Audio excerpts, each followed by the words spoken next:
Metal presence কৃষি সংবাদ সুজলা সুফলা।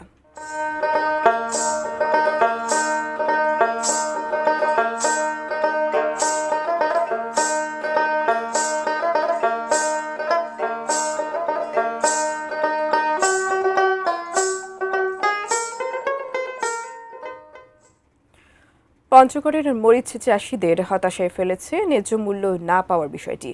গত বছর ভালো দাম পাওয়ায় এবার বেশি জমিতে মরিচ আবাদ করে বিপাকে পড়েছেন তারা। বর্তমানে মরিচ সংগ্রহ ও শুকানোর ব্যস্ততা থাকলেও বাজারে গিয়ে আশানুরূপ দাম না পেয়ে হতাশ হয়ে ফিরছেন চাষিরা। পঞ্চগড় থেকে সিদ্ধার্থ কর্মকারের পাঠানো তথ্য ছবি নিয়ে ডেস্ক রিপোর্ট। সবুজের মাঝে লালের উল্লাস, মাঠে মাঠে চলছে পাকা মরিচ তোলার ধুম। দেশের সর্বোত্তরের জেলা পঞ্চগড়ের গ্রামীণ মাঠে পথে ঘুরলে মনে হবে যেখানে সেখানে কে যেন বিছিয়ে রেখেছে সবুজের মাঝে লাল রঙের গালিচা। কিষানীরা ব্যস্ত মরিচ শুকানোর কাজে। মরিচ তোলা শুকানো শেষে বাজারে বিক্রির প্রক্রিয়ায় যেন ফুরসত নেই এসব প্রান্তিক মরিচ চাষিদের।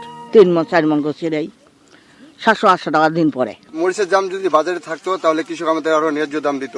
গত বছর ভালো দাম পাওয়ার পর এবার প্রায় 458 হেক্টর বেশি জমিতে মরিচের আবাদ করেছিলেন পঞ্চগড়ের চাষিরা, কিন্তু বাজারে নেই দাম।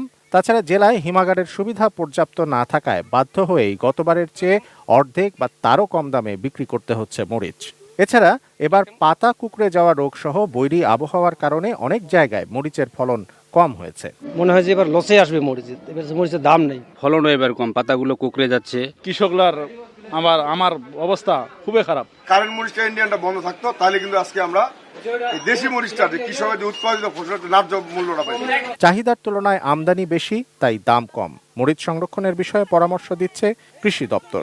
এখানে আবার দিন দিন বৃদ্ধি পাচ্ছে, এটার কারণ হলো এখানকার যে আবহাওয়া এবং মাটি খুবই উপযোগী। সংরক্ষণের জন্য যদি কোনো কিছু সরকারিভাবে বা ব্যবস্থা থাকে তাহলে কৃষকরা আরও বেশ উৎসাহিত হবে। মরিচ সংরক্ষণে জেলায় হিমাগার স্থাপনের জোর দাবি কৃষকদের।